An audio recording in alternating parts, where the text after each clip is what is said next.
Hare Krishna, seventh chapter of the Bhagavad Gita.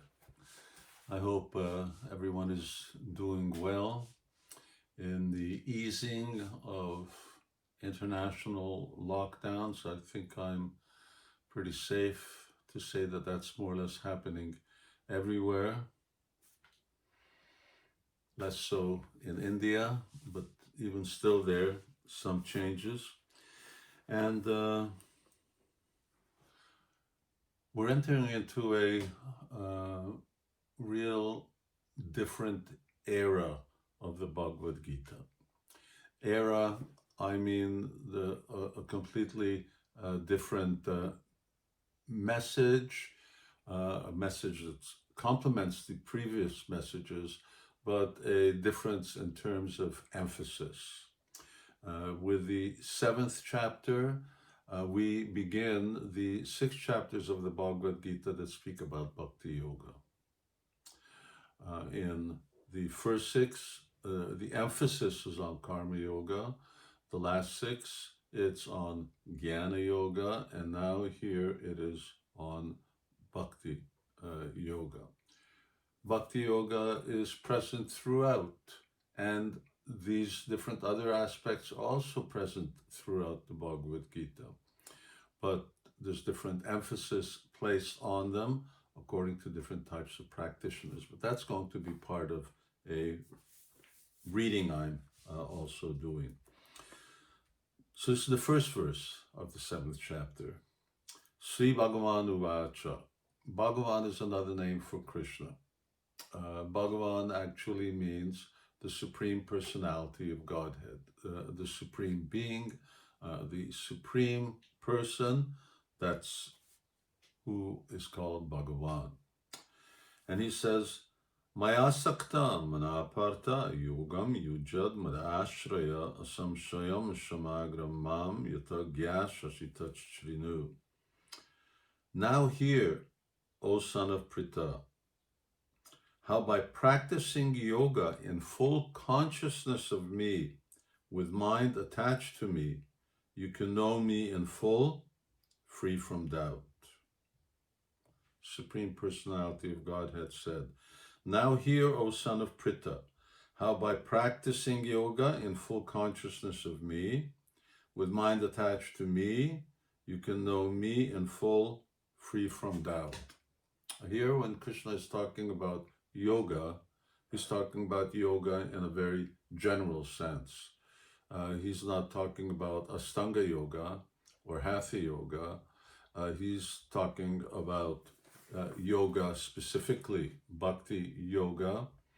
But as I've mentioned before, the word yoga has generic connotations like education. Education means grade school. Education means university. It's all education. Similarly, yoga, the method of connecting with the Supreme, is varied, and the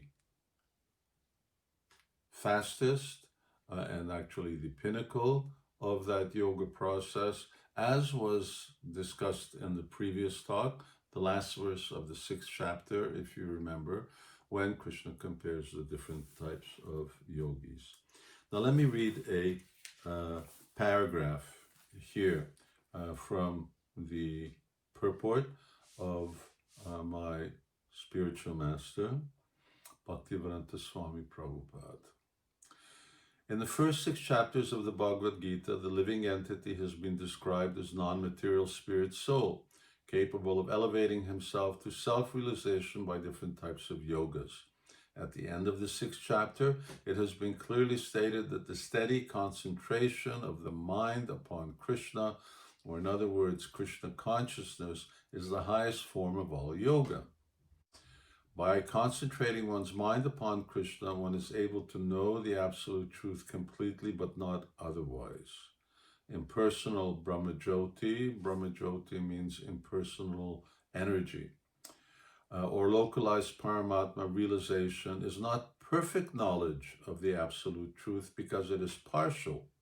Full and scientific knowledge is Krishna, and everything is revealed to the person in Krishna consciousness. In complete Krishna consciousness, one knows that Krishna is the ultimate knowledge beyond any doubts.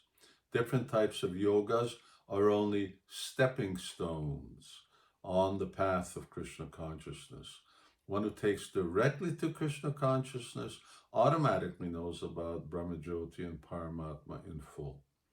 By practice of Krishna consciousness yoga, one can know everything in full, namely the absolute truth, the living entities, the material nature, and their manifestations with paraphernalia.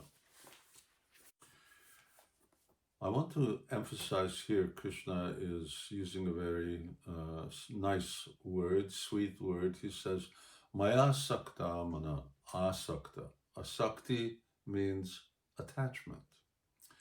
So mana means mind, and that's where word mantra is connected to. And of course, controlling the mind and fixing the mind is the basis of every type of yoga.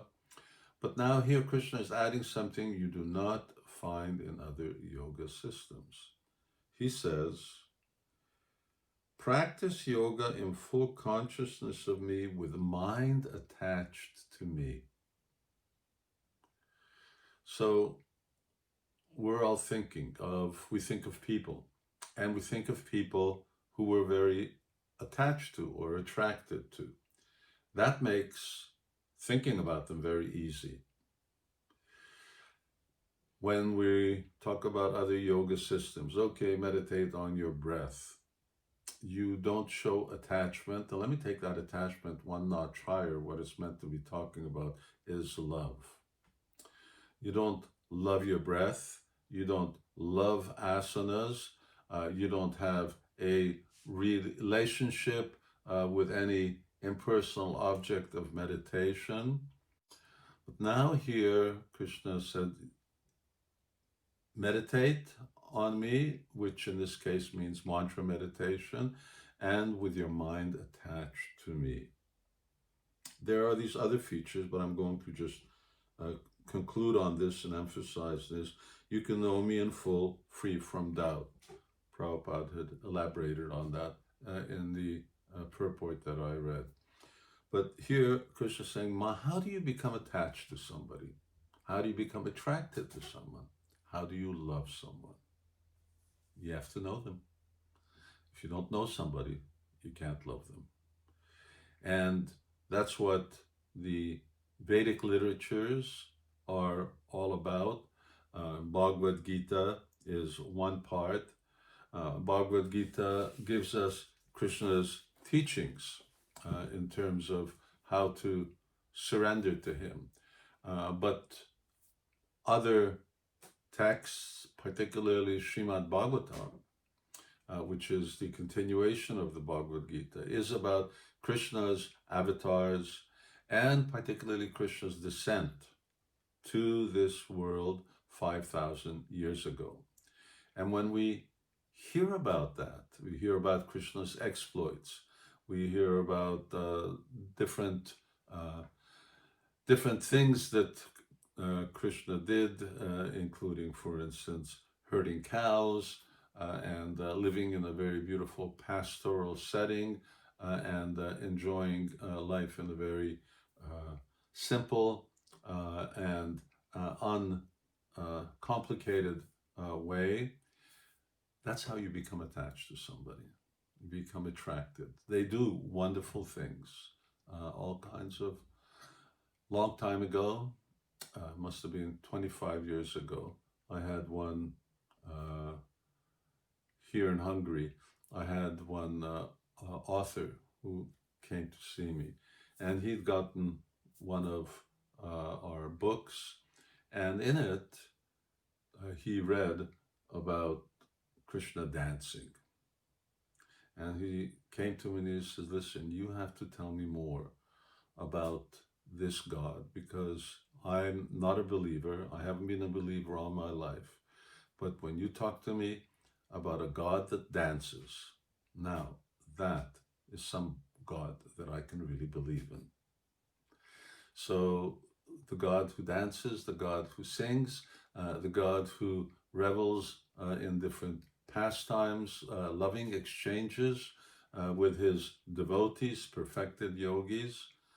When you hear those things, then you become attracted to him, and yoga becomes very easy, because when you're attached to someone, then things really flow. It's no longer a matter of force or obligation, but it happens very spontaneously. And that is what Bhagavad Gita is all about. And we'll see in the 12th chapter, Krishna will explain that this is the real yoga, the yoga of love. Hare Krishna.